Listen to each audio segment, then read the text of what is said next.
Alright, after trying just one last thing to get a flash modded first gen working, I finally figured out how to get a flash modded first gen working.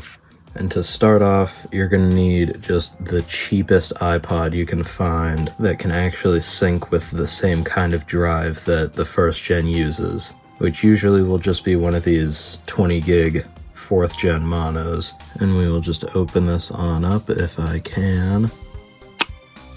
Just pop that open. And in here we have our flash mod. It boots up and works just fine because it's a regular old flash mod. You can do it with anything. And right now I only have a 15 gig card in there, or 16 gig, whatever. But we are just going to put that to sleep, and that's actually the first thing you need, just a working iPod like this. It can be a 3rd gen, it can be a 4th gen. If you have one of those adapters, it can even be a 5th gen, as long as you have one of these drives that goes into this sort of drive connector. Make sure the jumper is bent down like this if you're going to put it in a 1st gen so it doesn't poke the battery. And just to prove that this is so easy, we are actually just going to do this on my main MacBook. That's just how easy this will be. We're going to plug in USB to 30 pin. Can be any, whatever USB to 30 pin adapter. I'll just plug that in and connect it. And then on this website, right here, this one, it'll be linked in the description. We will grab our firmware, which will be this one, and that'll go into the downloads. And then you can also select the firmware for the iPod that you have connected currently and download that too. And then in Finder, with these 2 downloaded files, you can rename both of them to be a zip file and unzip those files, those IPSW files, and that will give you the firmware file, just the straight up binary file that you're going to be using for this next part. You'll be going into terminal and typing distkutil list to find the iPod connected to the computer, to the Mac. You can see it right here. This is a Mac formatted iPod, which I'm not sure what a Windows iPod would show, but this is what a Mac formatted iPod shows. And you'll notice that there are 4 separate little things showing here, little lines. The one you're going to want to look for is the Apple MDFW partition, which will usually be disk number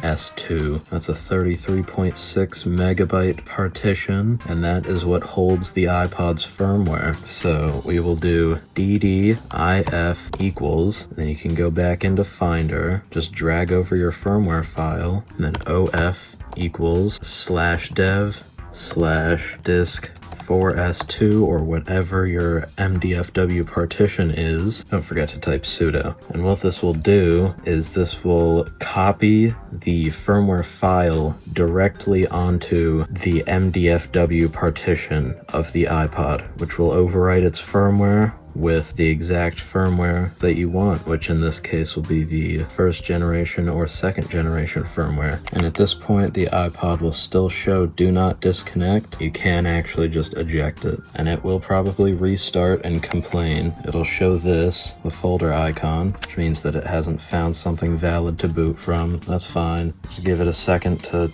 cool off and power off. Make sure it's on hold so it doesn't wake back up when you're trying to disassemble it. You're going to disassemble the 4th gen normally. Remove this bit without breaking it, hopefully. There we go. And now we can take off the flash mod, just disconnect it, and we will open up our 1st gen or 2nd gen. I haven't tried it with a 2nd gen, but they're similar enough, so I bet this works the same. We will plug the flash mod in just like how you normally would, if I could align it correctly. Make sure there's something separating the board from the other board, and then we will plug in the battery. You'll hear the iPod turn on. You'll see the indicator light turn on. And there you go. It's the Firewire icon, which means you plug it in straight to Firewire to a wall outlet or a laptop that has Firewire connected to it.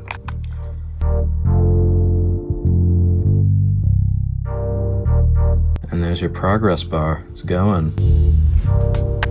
And this part, you just have to wait for the iPod to initialize the firmware. There's not much else you can do. we open it up back here, you might be able to see the indicator light flash every now and then. Oh, there it goes. Just means that it's being accessed. Looks like the iPod restarted.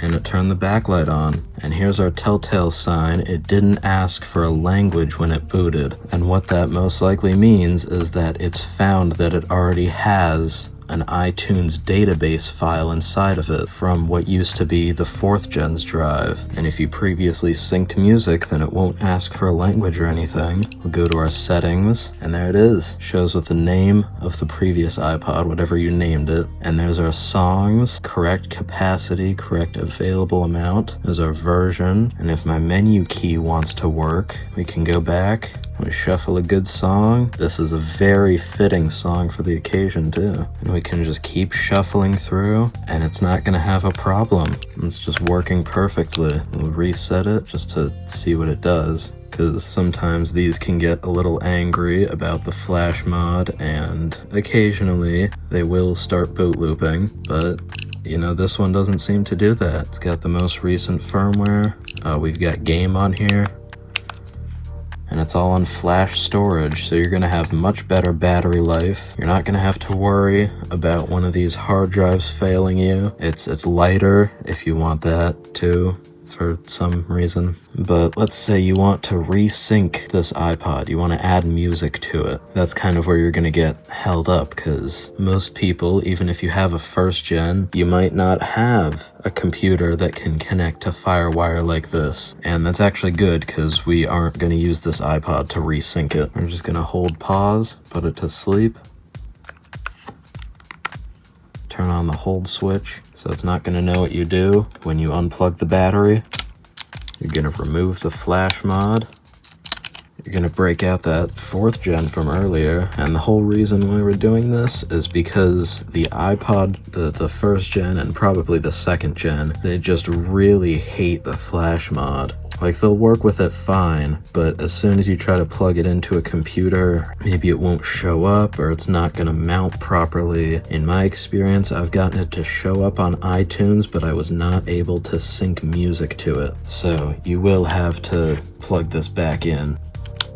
Connect it back to the Mac. There it goes into disk mode, and it has appeared on the Mac. So what we can do is we can actually just open up iTunes, and I'm running iTunes on this modern Mac because of this app Retroactive, and you will actually notice if you try and pull it up that iTunes is just seeing the iPod normally. You can kind of mess with it, and this is where you can sync your music. You can just drag in music, and even though it's got the wrong firmware on it, it'll still update, since the firmware and the actual music and what iTunes is seeing is a completely different thing. They're just 2 separate partitions. When you're done with that, you just eject the iPod. You can quit out of iTunes, then back here, disconnect the iPod. It's still going to be really angry because it's still got the wrong firmware. And if this does fail to sync, you can actually use that firmware from earlier that you downloaded for the original iPod with its flash mod. And you can do the exact same command from earlier, but with this iPod connected still. And when you reboot, it'll do the same thing and it'll restore. You can use this iPod again like a normal iPod, or you can just restore it in iTunes. So now that we've done that, we'll take out the flash mod, put it back into the 1st gen, we'll connect the battery again, and it immediately boots up because it just got power.